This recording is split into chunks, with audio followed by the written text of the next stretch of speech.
அமெரிக்காவில் காட்டுத்தீ, அதிர்ச்சியில் உறைந்து போன மக்கள், வீடுகளை இழந்த சோகம். அமெரிக்காவில் லாஸ் ஏஞ்சல்ஸ் உட்பட பல பகுதிகளில் காட்டுத்தீ ஏற்பட்ட நிலையில் தீயை அணைக்கும் பணியில் கனடா தீயணைப்பு வீரர்களும் உதவி செய்து வருகிறார்கள். அமெரிக்காவிற்கு கனடா உதவிக்கரம் நீட்டியிருக்கிறது.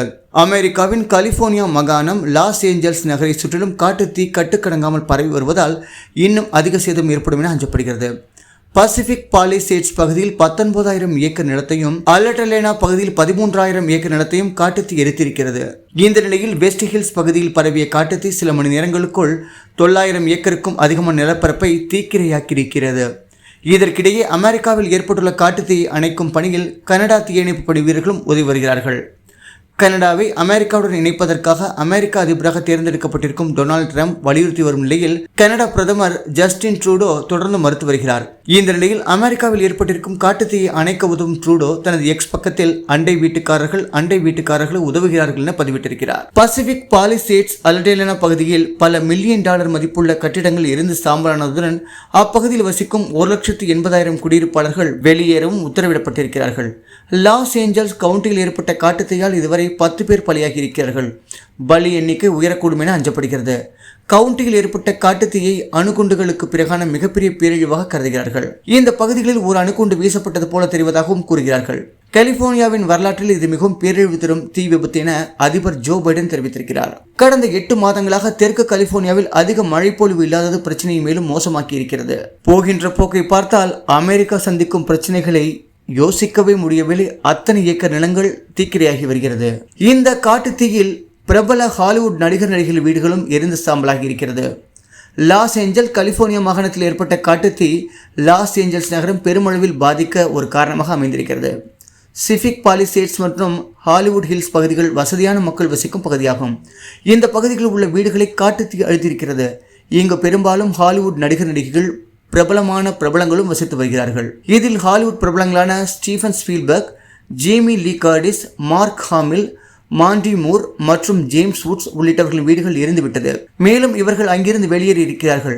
மூர், கேரி, எல்வஸ் மற்றும் பாரிஸ் ஹில்டன் ஆகியோர் காட்டுத்தீயில் வீடுகள் இழந்ததாக கூறியிருக்கிறார்கள். ஆடம் பிராடி, லெய்டன் மீஸ்டர், அன்னா பாரிஸ் உட்பட பிரபல ஹாலிவுட் நட்சத்திரங்களும் தங்களது வீடுகளை இழந்திருக்கிறார்கள். வீடுகள் மட்டுமின்றி விலை உயர்ந்த உடைமைகளையும் இழந்திருக்கிறார்களாம். அமெரிக்காவில் ஏற்பட்ட இந்த பயங்கர காட்டுத்தீயிலிருந்து உயிர் தப்ப கடலில் குதித்த 1000க்கும் மேற்பட்ட மக்கள், அவர்களின் கதி என்ன?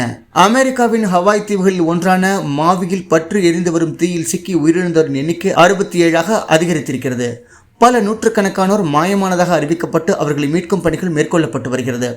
இது குறித்து பேசிய ஆளுநர் ஜோஷ் கிரீன், ஹவாய் வரலாற்றிலேயே இது மிகவும் மோசமான இயற்கை பேரழிவாக இருக்கிறது என சொல்லியிருக்கிறார். மேலும் வரலாற்று சிறப்புமிக்க லஹைனா கடற்கரையில் 80% பகுதிகள் தீக்கிரையாகிவிட்டதாகவும் சொல்லப்படுகிறது. தீ வேகமாக பரவியதால் லஹானா கடற்கரையில் குழுமியிருந்த சுற்றுலா பயணிகள் கடலுக்குள் குதித்து மிகுந்த சிரமங்களுக்கு இடையே பல மணி நேரம் நடந்து தப்பி சென்றிருக்கிறார்கள். பிபிசியிடம் பிரத்யேகமாக பேசிய விக்ஸி போன்சே லிங்கம் கரையை காட்டுத்தீ முற்றிலுமாக ஆக்கிரமித்த நேரத்தில் கடல் நீருக்குள் குதித்து தப்ப முயன்றவர்களில் அவரது குடும்பம் ஒன்று என குறிப்பிட்டிருக்கிறார். அங்கு வெடிப்புகள் நிகழ்ந்ததாகவும் நெருப்பு காற்றில் மேலெழும்பியதாகவும் அந்த சம்பவம் குறித்து விவரித்த அவர், அதிலிருந்து தப்பிக்க முயன்ற போது அவரது குழந்தைகள் கிட்டத்தட்ட கடலோடு அடித்து போகும் அபாயத்தையும் எதிர்கொண்டதாக குரல் நடுங்க தெரிவித்திருக்கிறார். பல்லாயிரக்கணக்கான பார்வையாளர்கள் அங்கிருந்து மீட்கப்பட்ட நிலையில் தீவின் மேற்கு பகுதியில் சுமார் 11,000 பேர் மின் இணைப்பு துண்டிக்கப்பட்டு தவிக்கும் நிலை ஏற்பட்டிருக்கிறது. அமெரிக்காவின் மிகப்பெரிய ஆலமரம் கரிக்கட்டையாக கருகி நிற்கும் அவலம் ஏற்பட்டிருக்கிறது. பற்றி எரியும் காட்டுத்தீயை அணைக்க ஏராளமான தீயணைப்பு வீரர்கள் போராடி வருகிறார்கள். கடந்த செவ்வாய்க்கிழமை முதல் தீ எரிந்து வரும் நிலையில் டோரா புயலின் காரணமாக வீசிய சூறாவளி காற்று தீயை மேலும் பரவ காரணமாக அமைந்திருக்கிறது. மீட்பு மற்றும் நிவாரணப் பணிகளுக்கு அதிவிரைவாக போதுமான நிதி ஆதாரங்கள் கிடைக்கும் வகையில் தீ பாதிப்பு ஏற்பட்ட பகுதிகளில் பேரிடர் அவசர நிலையில் அதிபர் ஜோ பைடன் பிறப்பித்திருக்கிறார். ஹவாய் தீவின் தலைநகரமாக இருந்த லஹைனா ஒரு கடற்கரை நகரம், வரலாற்று சிறப்பு மிக்கது. சுற்றுலாவிற்கு முக்கியத்துவம் மிக்க இடங்களுக்கு பெயர் போன நகரமாக திகழ்கிறது. இது போன்ற பிரபலமான இடங்கள் பற்றி எரிந்த பெருமளவு தீயின் காரணமாக கடுமையாக பாதிக்கப்பட்டிருக்கிறது.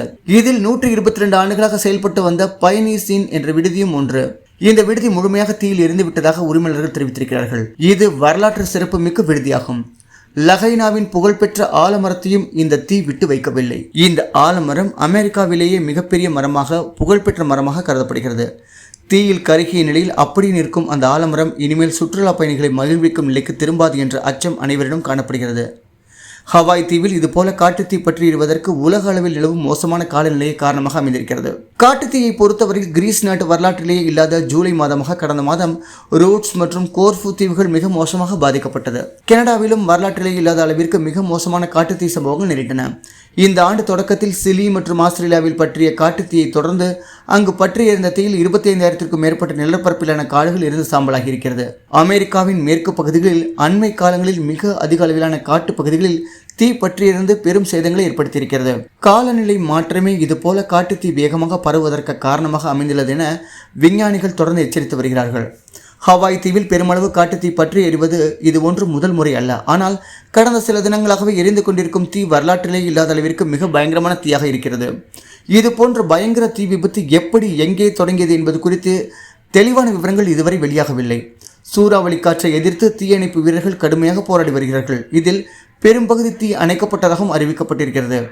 அருகில் இருக்கும் பிக் தீவில் 3 இடங்களில் தீ பற்றியதாகவும் ஆனால் அவை அனைத்தும் முழுமையாக கட்டுப்படுத்தப்பட்டதாகவும் அதிகாரிகள் தெரிவித்திருக்கிறார்கள். தீ மலமளவென பரவியதற்கு ஹவாய் தீவு முழுவதும் காணப்படும் வறண்ட வானிலையும் ஒரு காரணமாக அமைந்திருக்கிறது. பொதுவாக காட்டுத்தீ பரவுவதற்கு சில விஷயங்கள் காரணமாக அமைந்து விடுகிறது. காட்டுப்பகுதியில் காணப்படும் வறண்ட புதர்கள், மரங்கள் மற்றும் இது போன்றவற்றில் தீ பற்றும்போது அது வேகமாக பரவுகிறது. ஹவாயில் 14% நிலப்பரப்பில் மோசமான அல்லது அதிகமான வறட்சி நிலவுகிறது. இதனால் 80% நிலப்பரப்பு வழக்கத்திற்கு மாறாக வறட்சியின் பிடியில் சிக்கித் தவிப்பதாகவும் அமெரிக்க வறட்சி கண்காணிப்பு அலுவலகம் அறிவித்திருக்கிறது. வறண்ட வானிலை நிலவும் பொழுது பசுமையான செடி கொடிகள் மற்றும் மரங்களில் இருக்கும் தண்ணீரை உறிஞ்சிக் கொள்வதால் அவற்றில் தீ எளிதில் பற்றி பரவுகிறது. ஒரு நூற்றாண்டுக்கு முன்பு ஹவாய் தீவில் பெய்த மழை அளவுடன் ஒப்பிடும்போது தற்காலங்களில் 90% குறைவான அளவுக்குத்தான் மழை பொழிவு இருக்கிறது என புள்ளி விவரங்கள் தெரிவிக்கிறது. அதிலும் 2008ஆம் ஆண்டுக்கு பிந்தைய வறட்சி நிலை மிகவும் மோசமானதாகவே இருக்கிறது. மாவி தீவிலும் கடும் வறட்சி காரணமாக சிவப்பு வண்ண எச்சரிக்கை விடுக்கப்பட்டிருந்தது. வெப்பமான காலநிலை, குறைந்த ஈரப்பதமான காற்று, சூறாவளி காற்று ஆகியவை இணைந்து தீ பற்றுவதற்கான ஆபத்தை அதிகரிக்கும் நிலை ஏற்படுத்தியிருக்கிறது. டோராவிலிருந்து பயங்கர சூறாவளி காற்று ஹவாய் தீவின் கடலோர பகுதிகளை கடந்து செவ்வாய்க்கிழமை கடந்து சென்ற பொழுது அப்பகுதியில் இருந்து வந்த தீ வேகமாக பரவியது. அட்லாண்டிக் புயல் பருவத்திலும் இதே போல பயங்கர சூறாவளி காற்று வீசும் என வானிலை முன்னறிவிப்பு மையம் எச்சரித்திருக்கிறது. இருப்பினும் தற்போது அமெரிக்க மக்கள் அச்சமடைந்திருக்கிறார்கள், பாதுகாப்பின்றி தவித்து வருகிறார்கள். இயற்கை அவர்களுக்கு கை கொடுக்கட்டும், அவர்கள் வாழ்வை காப்பாற்றட்டும். இதுவே நமது வேண்டுகோள்.